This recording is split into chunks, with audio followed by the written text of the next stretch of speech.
Welcome to Inspirational Leadership. My name is Kristen Harcourt. I'm an executive coach and professional speaker. I created this podcast to talk to progressive CEOs, strategic HR leaders, and forward-thinking experts who are passionate about leadership development and creating positive work cultures. And as always, I'm excited for my guests. You hear me say it all the time, but these are special people who I love having conversations with. And I promise you're going to love everything that Kimberly has to say. So my guest today is Kimberly Davis, and she is the founder and director of Onstage Leadership, and she is the author of Brave Leadership. Welcome to the show, Kimberly. I am so excited to talk to you, Kristen. Well, I'm excited to talk with you and hear all of your rich wisdom that you're going to have to share with our audience. Well, I hope I'll deliver. You will, my friend, you will. So let's start off, Kimberly, I'm curious, what was the impetus for you starting Onstage Leadership? So I was doing some engagement work with a big leadership organization, and we were up in the Northeast working for one of the Fortune 100 organizations. And I was in the classroom, and I talked about my theater background. And the director of training was sitting in my classroom, and he went off and he went and Googled me, and he found an old coaching website because I had been a certified coach before that time. And he came back the next day and he said, I've always wanted to do a leadership program that uses theater tools. And I said, well, I've been noodling something over for years, but haven't had an excuse to develop it. And so I got permission from my client to be able to work directly with their client, which was this director of training. And I designed this full day experiential program using theater tools for their high potential sales team. And I was terrified that it was going to be awful because it was a very unusual program. It was very experiential. And I'd been doing corporate training for many, many years at that point. I knew what corporate training typically looked like. This did not look like anything I'd seen before. And so I was worried that it wasn't going to be very good. And so I ran an open enrollment session of it in Dallas before we rolled it out for the client, and it went incredibly well. And that was the beginning of Onstage Leadership, because I had negotiated a deal with this client. I said, look, I will develop this program for you, and I'll give you a screaming deal in exchange for retaining the ownership of the content. And so that was the birth of Onstage Leadership. And that was back in 2008. So wow. That was a long time ago. Yeah. Wow. So, I mean, we're now in 2020, which it still feels odd for me to say 2020. I don't know. Time's flying too fast. But so if you look at for 12 years, you've been doing this work. What do you notice? Because I hear right away experiential and bringing in theater and all of this kind of stuff. There's a reason that there was an appetite and a hunger for it. What are people getting in your training that's different that they're really loving? Well, so it was interesting, Kristen, at the time when I started doing this work, that you have to remember, this is before Brene Brown's TED Talk. This is before Dan Pink's work came out. This is before Simon Sinek's work came out. So here I am talking about authenticity and purpose and intrinsic motivation before any of these big voices in the marketplace had really risen to have the impact that they've had. And so when I first started doing this work, people looked at me like I had three horns on my head. Like, purpose. Well, why do we care about purpose and authenticity? What does that have to do with business? And yet, at the same time, and I think you've picked up on this so much in your work, is that people hunger for this human connection. And even before the market had started moving in that direction, people still knew they wanted it. They just didn't know what to do with it, right? And so so that was a big piece of it. And then the theater work that I do, even though we utilize theater tools, it's not like what most people would expect from a program that uses theater tools, because most theater tools are teaching you how from a prescriptive space, how to show up in the space and how to carry your arms and your make eye contact and all sorts of things like that. All of the work that I do, however, is inside out work. So it's starting with purpose. It's anchoring in purpose. Why do you care? What matters? What drives you from that internal space? And then that leads to powerful external behaviors, powerful external actions that cause people to want to follow and want to listen to you and to be influenced by you. But it's all inside out work. So yes, I use theater tools, but I use them in a very unusual way. Yes, yes. And as you're talking about that, it's I think it's such a great opportunity to discuss, you wrote a book called Brave Leadership. And as I hear you talking right now, and like you said, we both do a lot of this kind of work where it is helping people to start off from the inside and know who they are and what's important to them and what matters and the impact and how they want to show up in the world. And to me, I think that's so beautifully aligned with when I think of brave leadership. So you wrote a book called Brave Leadership. Let's start by even defining for you, Kimberly, what does brave leadership look like? Okay, so it's really interesting, Kristen, because when you look at how we traditionally define what it means to be brave, when you look and actually, if you Google it, yeah, it'll say to face and endure danger or pain.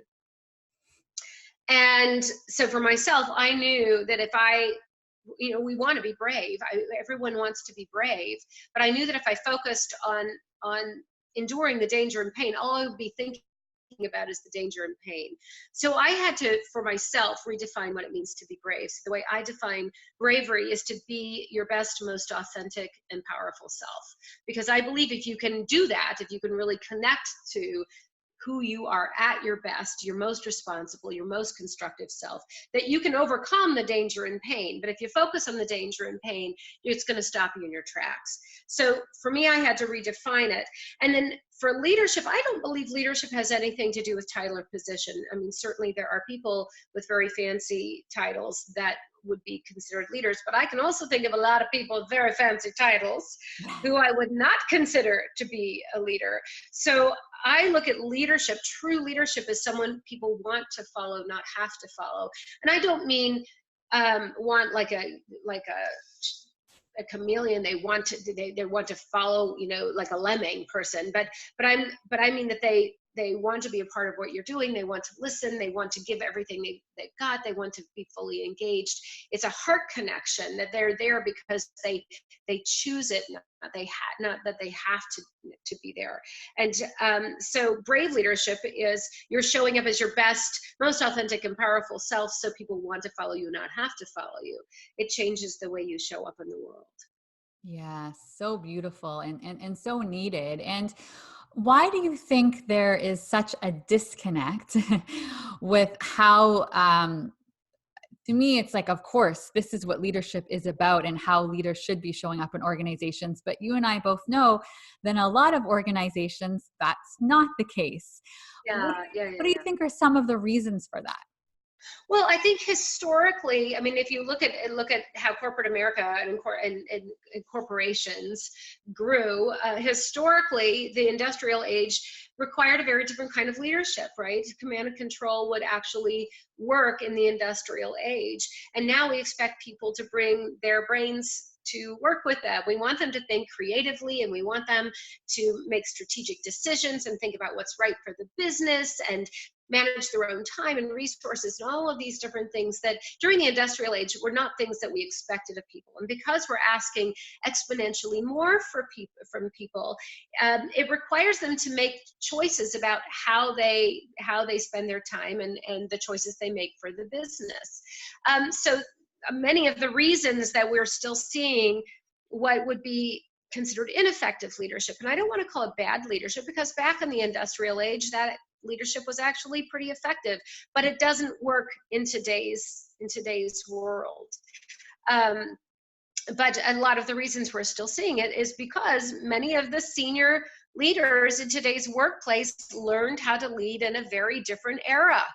right? What was needed from them was very, very different. And so they passed down those leadership skills, those leadership traits to the people they're mentoring. And they considered this to be good leadership. And so the people that are learning learn from their leaders, and they continue to pass it on and pass it on and pass it on. What they're not factoring in, though, Kristen, is that the world has changed. And I'm sure you have heard of the VUCA environment, the volatile, uncertain, complex, and ambiguous environment that we live in. It's a different world. There's been an explosion of connectivity, an explosion in globalization, and what we need from people today is just very, very different. So it requires a different kind of leadership. So I don't think it's that people are bad and wrong. I think it's that this is legacy. And it takes time for legacy to move through, and it takes time for people to make brave and bold choices to try to do something new, because this is uncomfortable. And when you try to lead in a different way that your leaders were leading and what you'd been taught, it's going to require a lot of vulnerability, because you don't know what to expect, and you don't know if you might fail. And that's a scary thing. And that's why I think what we need more in today's workplace than ever before is brave leaders. Yes, absolutely. And when you think about leaders, because there's going to be a lot of leaders that are listening onto the show right now, and maybe their organization is at this point not really providing leadership development. And I think everyone can feel empowered that there are things they can start to do to create shifts. What would you recommend are some baby steps that leaders could start to take to show up a little bit differently? Yeah, so we were talking a little bit about authenticity a little bit earlier, right? And I think it's really hard to show up authentically in the world if you don't know who you are. And so beginning with getting to know yourself from a purpose perspective, from a values perspective, what matters most to me for real, not from a paycheck exchange.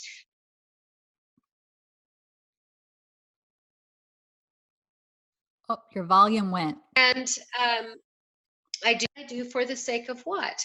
And once you can get real clarity around who you truly are from the inside out, it allows you to show up more powerfully and more authentically in the world. But then we also have to look at, how do we define authenticity? Mm. And so often, particularly in the world of social media, you see memes that say, be yourself, who cares what anyone thinks, and that's how we look at authenticity. But from a leadership and influence perspective, that definition of authenticity really, really doesn't work, because it's kind of important Yeah. that people experience you as someone they want to follow, not have to follow it if you're going to truly lead, right? So what they need from you matters. How they experience you matters. So my favorite definition of authenticity is one that I borrow from Bill George, who I'm sure you're familiar with his work. Bill George, for those of you that don't know his work, he wrote a book called Authentic Leadership. So, you get to be the guru when you write the book called Authentic Leadership. He also wrote a fantastic book called True North. And Bill George used to be the CEO for Medtronic and was on the School of Management for the Harvard Business School. And he defines authenticity as, are you genuine, worthy of trust, reliance, and belief in the eye of the beholder? So it's the Mm. people that you're trying to lead and influence that get to decide, do I experience this person as genuine, as worthy of my trust, as someone I can believe in and rely upon? And if you don't know who you are, if you're not living your values, if you're not connected to purpose, then your words and your actions are not going to show up congruently, and they will not experience you as someone who is worthy of their trust and who is believable. They won't experience you as authentic. So really, those few things, get clarity on what drives you from that internal space. What's the impact that you want to have on the people you lead, on the people you choose to serve, on your organization or your community, whoever it is that you need to lead and influence. And then to think of the world in terms of putting empathy into action, which is what I really think that definition of authenticity leads us to do. What do other people need from you to experience you as someone who is genuine, worthy of trust, reliance, and belief? What do they need from you to experience you as authentic? Because that's going to force you to step into their shoes and look at the world through their lens, and to make to then begin to make the impact that you're there to make. Yes. I mean, I believe so strongly in everything that you've shared. I can't believe like so many people aren't really clear on some of those things that you outlined, right? They haven't taken a step back to ask, what is their purpose? What is that? And I know some people even hear the word purpose and that feels so big. I mean, purpose is just taking a step back and asking, like, what's that bigger vision around? What do you want it? What are you here to do? Right? Right, What's that vision right, and mission that you have? Right? To just sit down and right. say, and I always say, you know, the beautiful thing is when you start to look at that bigger vision, it could be things like, you know, 25 years from now, if I could really achieve this, it would be this. Who do you have to be? How do you have to show up every day to? Right. It acts as a filter. Once you have Yeah. clarity around what drives you, what your purpose is, or what I call your super objective, which is essentially your purpose in action. But once you have clarity around that, it acts as a filter for action. So then you can hold your own feet to the fire and you can Yeah. say, am I doing it or am I not? Am I having the impact I'm here to have? Yes or no? And that can help you adjust your actions so you can ensure that you're showing up in alignment with who you truly are, which is Mhm. is what allows the byproduct of that is that people want to follow, they want to listen, they want to be a part of what you're up to. But that's a byproduct. I mean, so many times we're focused on the numbers, we're focused on the likes, we're focused on the results. But truly, I believe the best results are simply a byproduct of the way we show up in the world. So check the way you show up in the world, and the best way to hold yourself um, responsible to yourself is to gain clarity around purpose. Yes. And like you said, the complementary part of that is getting really clear on your core values, because Right. it's so interesting. You start to realize why things feel the way they do, right? You start getting in again, mind, body, spirit, head, and heart, right? You start to notice, Yeah. oh, something's not feeling right in my body. Oh, because a value that really matters to you is not being honored, or somebody else does something and you're not, like, you're realizing it's really impacting you in quite a negative way. Oh, because they've trampled on one of your values. And I That's right. love what you said there around authentic leadership, because I think what you also start to become clear on when you've done the work for yourself is, oh, guess what? We all have different operating systems. We all have Right. different beliefs and values that have shaped who we are. So how we're perceiving things and relating to things are going to look Yes. different. Now all of a sudden you get to lead and realize, oh, what's going to work for this person and how they want to be led, and what's going to work for this person and how they want to be led looks very different. And there's no right way or wrong way, because it's not a one size fits all. Exactly. Exactly. What they'll need from you to experience you as authentic is anchored in their values. Yeah, absolutely, absolutely. And strengths are equally important, right? And what I think is so powerful about the super objective work is your natural strengths or talents and your values are inherently part of your super objective. So what drives you at your core is ignited by your values and your strengths. So getting clear on those things will make a tremendous difference in how you show up in the world and thus your results. And we all know what that feels like when you're aligned like that, when you're living the values, when you're with your strengths.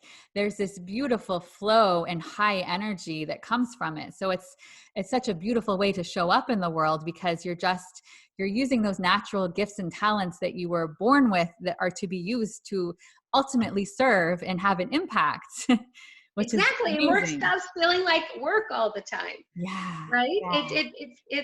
There's joy to be found, and I think that's really at the heart of engagement is being able to find your own joy and being who you are in the world and doing the work you're here to do, whatever that happens to be. Yes, yes. Kimberly, so I know there are going to be some, could be CEOs or HR leaders who want to start to make changes in the like organization wide, right? So we Yes. talked a lot about leaders and what they can do, but sometimes it's about really making a culture shift. And I know there's, again, with this, there's not a one size fits all. Right. But from your experience, and you and I are both really passionate about humanizing the workplace, remembering it's people first. And when you start to treat it people first, profit naturally shows up from that place. Absolutely. What are some of your recommendations around some of the tactical things at a cultural level that organizations can do to create more of this brave leadership, to create more authentic leaders, to create this amazing place where people want to go to work? Well, I think igniting conversations that make it safe for people to have some of this exploration is really, really important. I know you and I have both been privileged to be a part of what's being called this Humans First movement, and I've had an opportunity to now I've done 2 different Humans First sessions, and we're doing another one in Austin coming up in March. And what we've seen is organizations coming together, and usually there's about between 50 and 70 people in the room from a variety of different organizations. And what shows up in the room is this conversation that looks something like, wow, wouldn't it be great to have conversations like this in my company? And the thing is, Kristen, it totally can happen. You don't need a program to come into your company to change it. You need someone who's willing to say, hey, what does Humans First mean to us? Let's talk about it. Okay.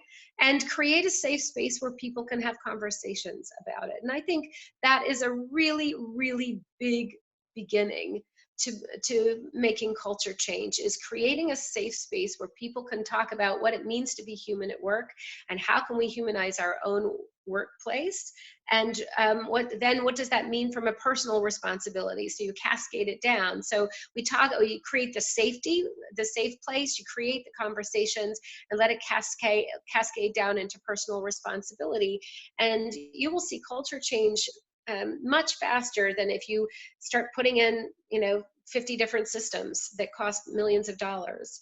It's how do we get human conversations about what matters taking place, and the first thing that has to happen is creating a safe place for these conversations to take place.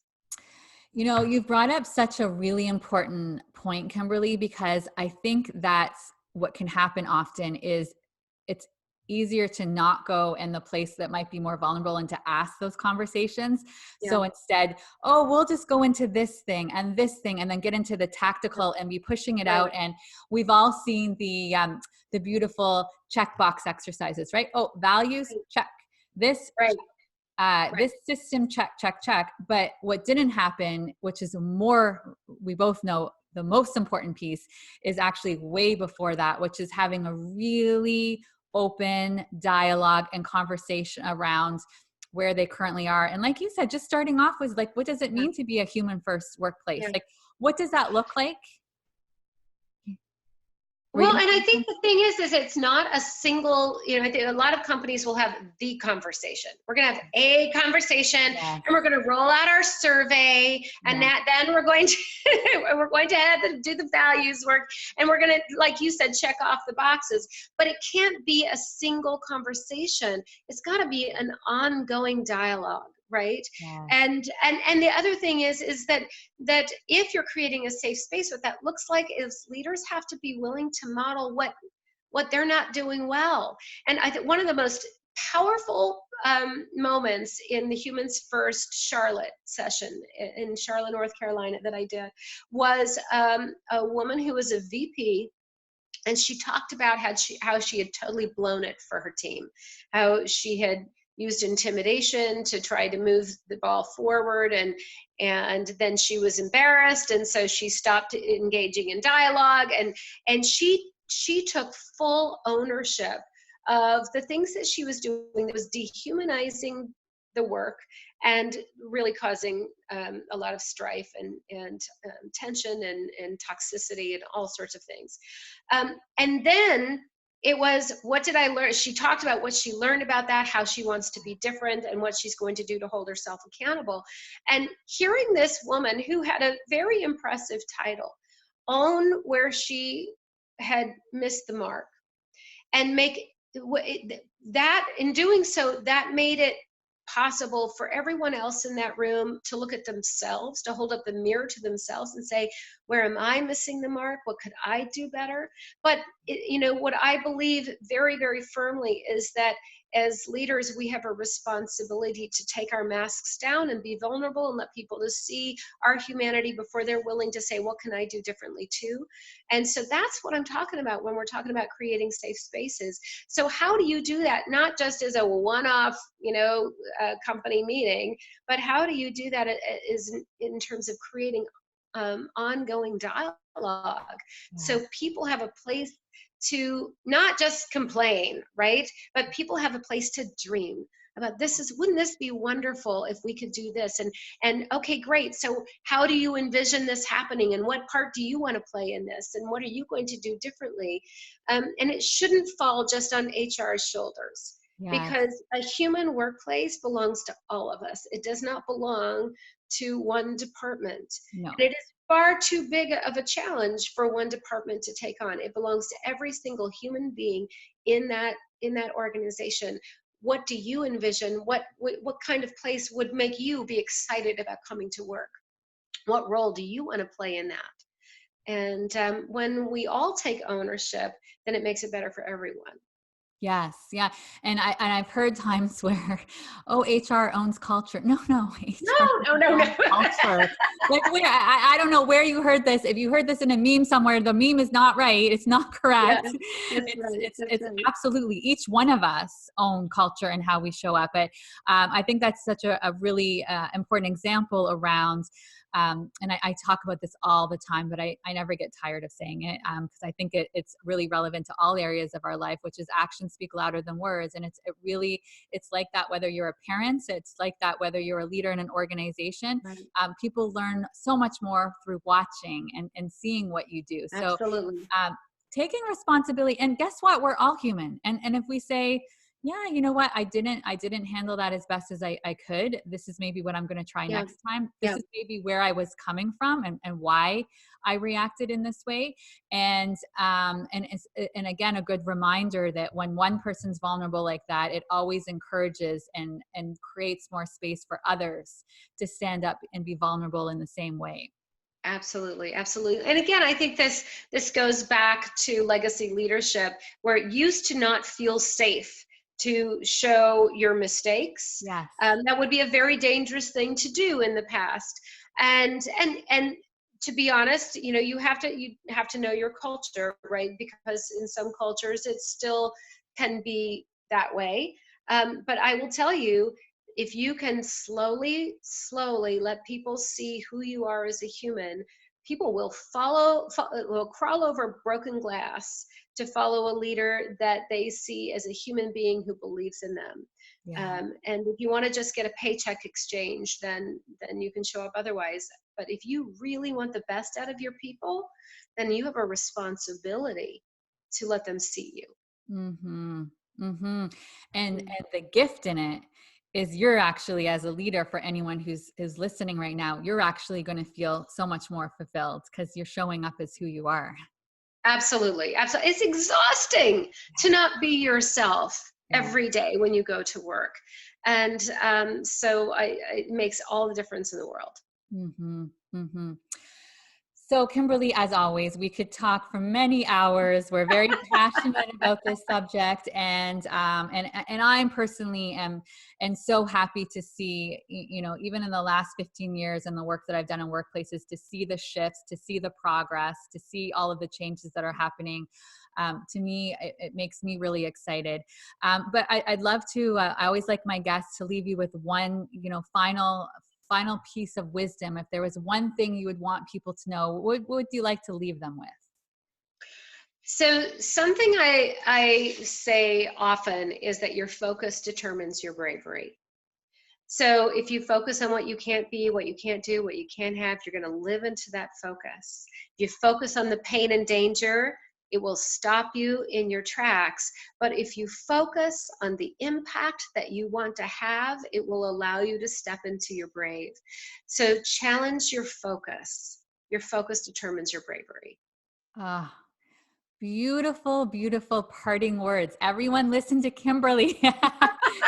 Thank you so much for being here today, Kimberly. I always enjoy our conversations. It is a joy to talk with you as always, Kristen. Thank you so much for having me on, and thanks to all of your listeners. Thank you.